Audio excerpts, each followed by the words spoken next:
Et ruisseau qui alimente le lac de Béron. On en verra, il y a pas mal de ruisseaux dans tout ce secteur-là. Et celui-ci s'appelle le Béron.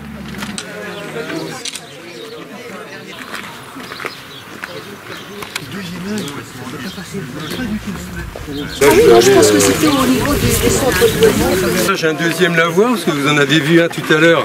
Alors celui-ci n'a pas été restauré aussi bien que celui que vous avez vu, qu'on reverra tout à l'heure quand on reviendra. Donc là, pareil, il y a un système avec en état traditionnel, quoi, avec les bardages de bois.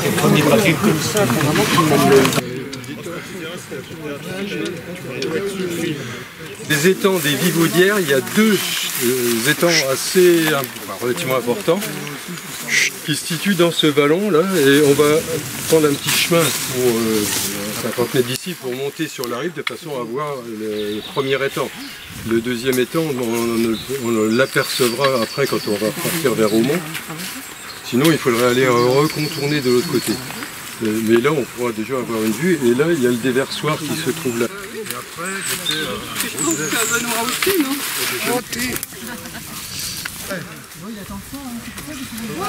C'est de la spérule odorante qui est presque fleurie. Ça parfume le tabac et le linge. Des ours et la fleur est encore en bouton. Ça sent bon, hein? Et ça sent bon. Ça sent très bon. Le plus conique, c'est le mont Damion.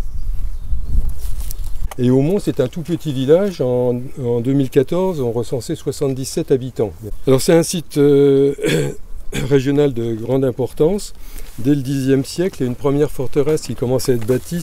On comprend que on a choisi cet éperon donc, par sa valeur stratégique. Vous voyez qu'on domine vraiment partout les vallées aux alentours.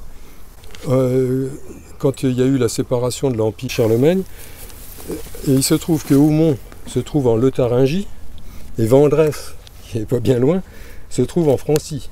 Donc raison de mettre commencer une forteresse. Au XIe siècle, Aumont devient comté, dont la capitale était Rethel, et c'était le fief de l'archevêque de Reims.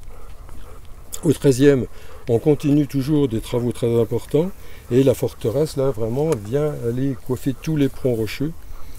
Donc actuellement, il ne reste presque rien de cette forteresse qui, vous le verrez sur le tableau, là, il indiquait que c'était une des plus grosses forteresses qu'il y avait au nord de Champagne-Ardenne.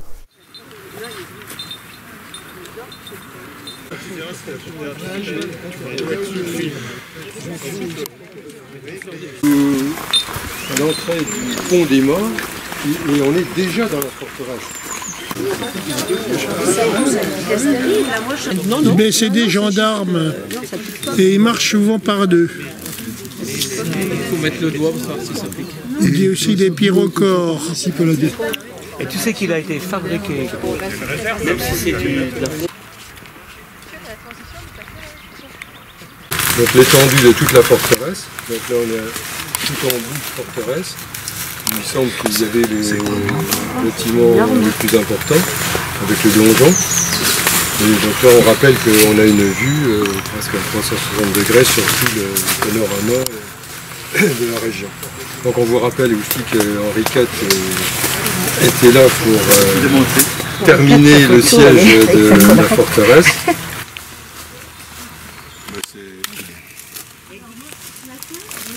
On va reprendre, finir le tour de l'éperon pour revenir vers la mairie.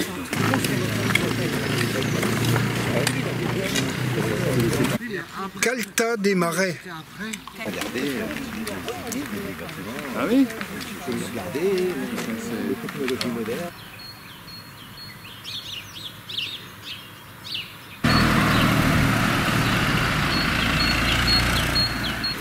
Oh, c'est joli, il y a les cœurs comme ça. Ouais, ouais.